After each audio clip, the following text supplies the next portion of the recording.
باپ کے نافرمان کی نہ دنیا ہے نہ آخرت۔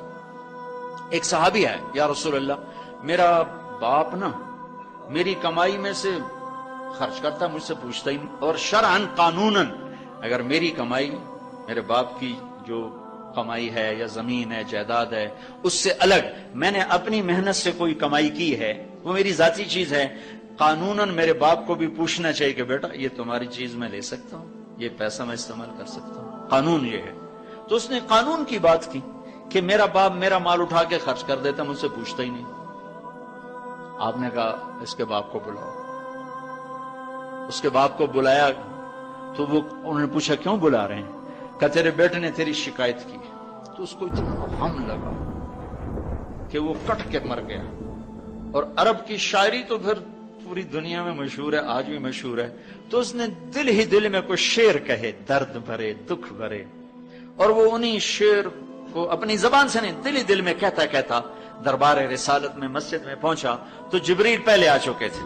کہنے لگے یا رسول اللہ تعالیٰ فرما رہے ہیں کہ آپ اس سے کہیں کہ پہلے وہ شعر سنا جو تیری زبان سے تو ادا نہیں ہوئے، تو تیرے رب نے عرشوں پہ سن لیے ہیں۔ آپ نے فرمایا بھائی اب تمہارا کیس سنوں گا، پہلے وہ شعر سنا جو تیری زبان سے نہیں ادا ہوئے۔ اللہ نے سنے۔ کہنے لگا یا رسول اللہ میں گواہی دیتا ہوں آپ سچے رسول ہیں، آپ کا رب بڑا طاقتور رب ہے، آپ کے رب کی قسم زبان سے ایک لفظ نہیں نکلا۔ دکھ بھری فریاد تھی جو دل کی دنیا میں اٹھی اور وہیں گم ہو گئی، سینے سے اٹھی اور سینے میں ہی دفن ہو گئی، پر آپ کے رب نے عرشوں پہ سن لیا۔ آپ نے کہا اچھا سنا تو صحیح میرے بھائی۔ میں کہا جی میں نے کہا بچے جس دن تو پیدا ہوا اس دن سے ہم نے اپنے لیے جینا چھوڑ دیا، ہم نے تیرے لیے جینا شروع کیا۔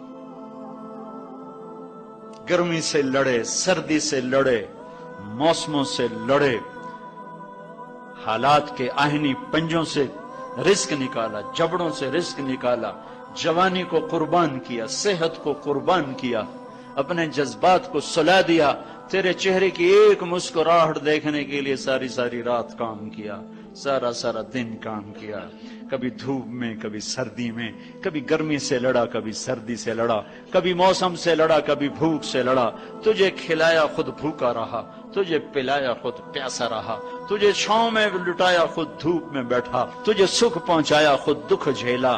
میری تو زندگی پھر تیرے لیے ہوگی، میں نے اپنے لیے جینا چھوڑ دیا۔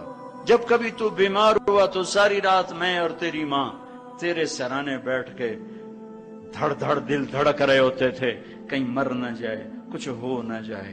ہسپتال پہنچے، ڈاکٹر کو بلاؤ، ٹیکسی بلاؤ، گاڑی بلاؤ، رکشا بلاؤ، جلدی سے ہسپتال پہنچاؤ۔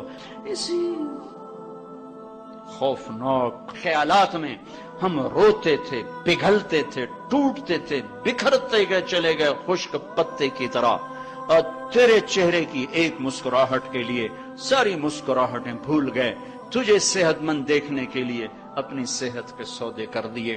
اور اس طرح ایک دن نہیں گزرا، یہ شب و روز گزرے، دن اور رات گزرے، لیل و نہار گزرے، بہار و خزاں گزری، رت بدلی، موسم بدلے، بادل اندھیری بارش آئے اور گئے، یہاں تک کہ تو پروان چڑھتا گیا، میں ڈھلتا گیا، تجھ میں جوانی میں رنگ بھرا اور بڑھاپے نے میرے سارے رنگ نوچ لیے۔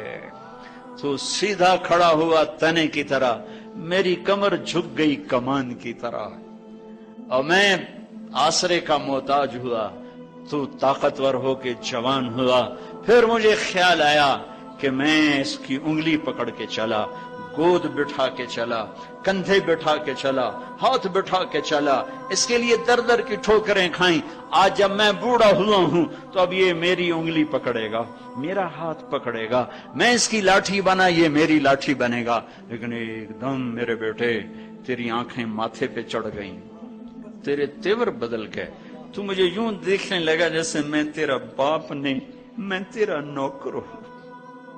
تو میں نے اپنی زندگی کو جھٹلا دیا اور میں نے کہا میں خواب دیکھ رہا تھا کہ میں باپ ہوں۔ نہیں میں باپ نہیں، میں نوکر ہی ہوں، میں پڑوسی ہوں تو اچھا میرے دوست، اگر میں پڑوسی ہوں تو پڑوسی کو بھی تو لوگ پوچھ ہی لیتے ہیں، کبھی مجھے پوچھ ہی لیتا کہ بھائی کسی چیز کی ضرورت تو نہیں، کچھ چاہیے تو نہیں؟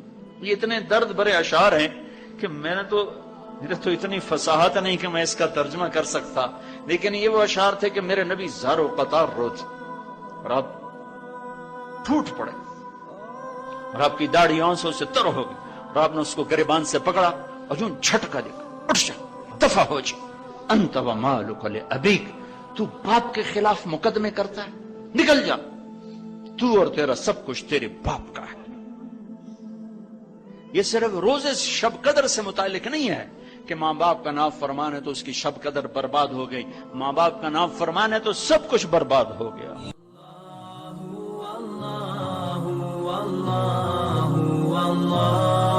اللہ